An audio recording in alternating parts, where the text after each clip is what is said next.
Blend Files. My name is Corey Cadera. Today we're going to be brewing up a pale ale with a bunch of oats and some fresh Vic Secret and El Dorado that I got from YakimValleyHops.com. So as normal, the night before I start making a yeast starter, I did a 1 liter with 1 can of A24 Imperial yeast.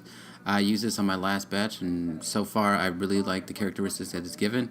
It's a blend, once again, of Sactois and Conan strain. From what I got off of it, it's actually kind of clean. It still leaves the beer kind of hazy, but the pineapple note from the Sactois really kind of shines through. So just bringing this up to a boil for 15 minutes. As you can see, my timer is going on in the background. And then after this is done, I'm going to let it spin for 24 hours before I pitch it. Now I'm getting my strike water ready. The night before I usually get my minerals ready, so my minerals are already in here. Once again, this is my mash tun bag. This thing saves me so much time. I don't Vorloff anymore. I just open the spout and it just starts shooting out clean wort. So now that I got my strike water, I'm waiting to get my temperature. I usually go around 7 to 10 degrees above it, just so I can heat up my mash tun and make sure everything is nice and warm before I even dough in. The worst thing you want to do is heat your strike water up and it's way below it should be. You should always go above, because then you can just wait it out or add some ice cubes or stir vigorously. So I'm just waiting for my temperature to reach.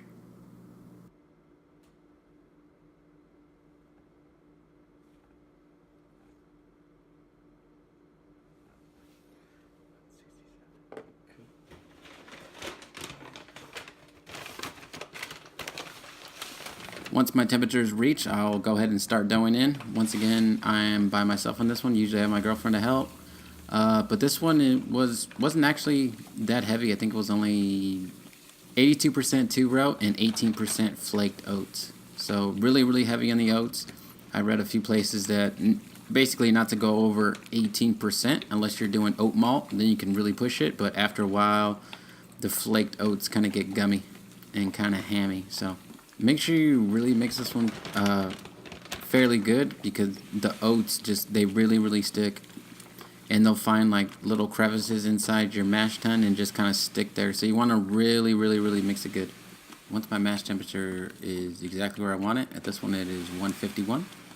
I will close up the mash tun and then I will let it sit for 60 minutes. While it's setting for 60 minutes, with 20 minutes left to go, I will heat up my sparge water to 185 degrees. I found that 185, no matter what, will get you in the area that you want to be. But this is just from my experience. Everybody's equipment is a little different. So here I have my sparge water with my additions inside of it already. Those little flakes are just grained from my spoon. No need to worry. So I'm getting ready here to Vorloff, but not Vorloff. I'm just going to open up the valve and I'm just going to pour clear wort into my boil kettle. So now I'm adding my first wort hop. This is 0.3 of German Magnum. And then I just let the wort just roll through. As you can see, it's pretty clear. There's no flakes of grain. This is why I love this bag so much.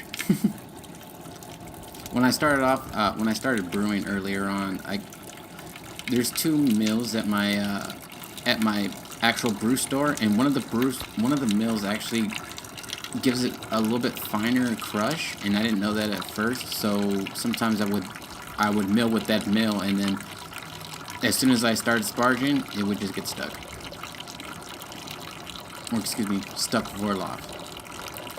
So now we're going. You can see the clear wort still going in. I am heating up my strike water. It is fairly close to 185.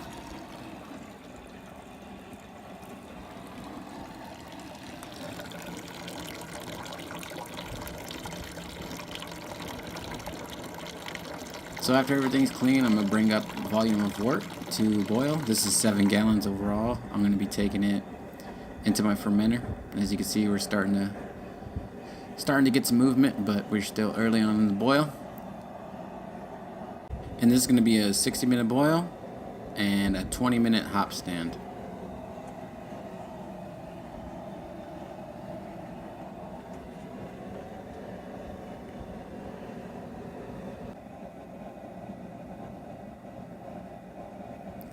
So this is the, I get questions about rolling boils sometimes, and this is the kind of boil you want to go. You got stuff moving. See, even now it's a little bit aggressive, but it's going to die down a little bit just because this was a windy day. But you really want it to kind of be moving. So at 15 minutes, I add my wort chiller in and a tab of Warflock. No, I'm alright. So here is the first kettle addition besides the first wort hopping. This is so a half ounce of each Vic's Secret and a half ounce of El Dorado. And this is at 5 minutes. After that, I hit the flame off, and I'm going to slowly start getting this down to 180 to 170 degrees. I'm just mixing it around, give it the kind of whirlpool effect so the hop oils aren't just sitting in one spot. You want to keep those things moving. And my wort chiller is on right now, and as soon as you turn it on, it's going to start climbing down very, very rapidly. So once it gets to around 190, 180, so here I got to 177, I turn the heat back on, and I will add my hop stand additions, and this is an ounce of each Vic's Secret and an ounce of El Dorado.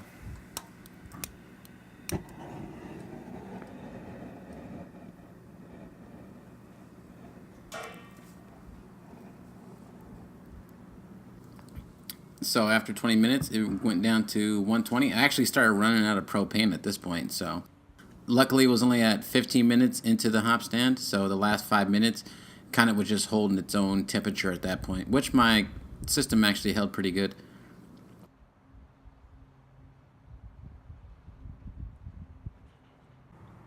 Once that's complete, I usually start chilling immediately, and all my runoff water I used to just kind of clean my equipment, the carboys it's going into, just because this is the part I hate about brewing, just wasting water. So you can see it's chilling now. Now we're gonna let the clear wort flow through and fill up the carboy.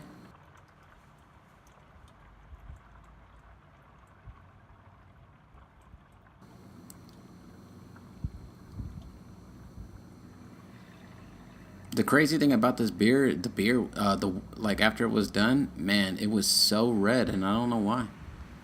It's probably like the reddest wort that I've ever made, to be honest. You'll see it here in a second. It looks, you know, kind of like that orangey color it always does. But as soon as I take it into the fermentation chamber, it just gets like stupid red.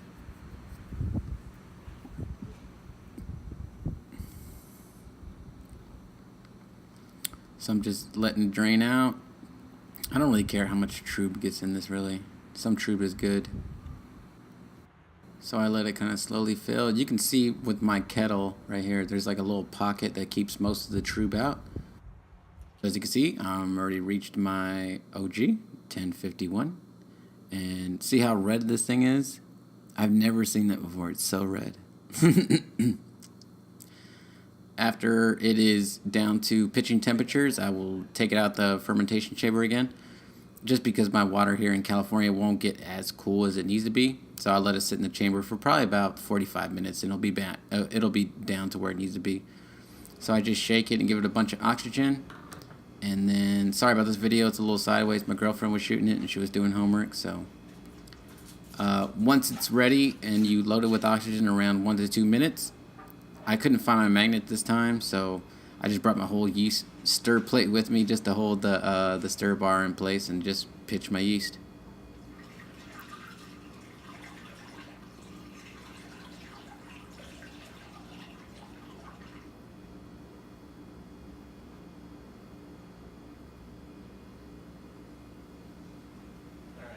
And this is in the morning before I left to work around 5 a.m. And here it is at 5 a.m. chugging along.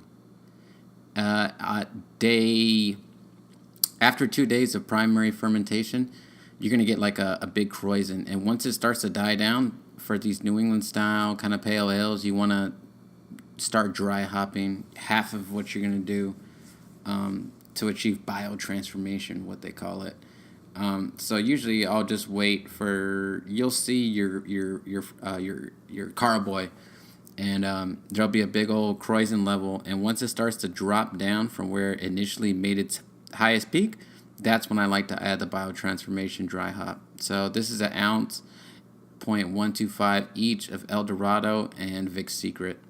And then on day 10, I'm going to dry hop it again with the exact same amount, 1.15 of El Dorado, 1.15 of Vic's Secret.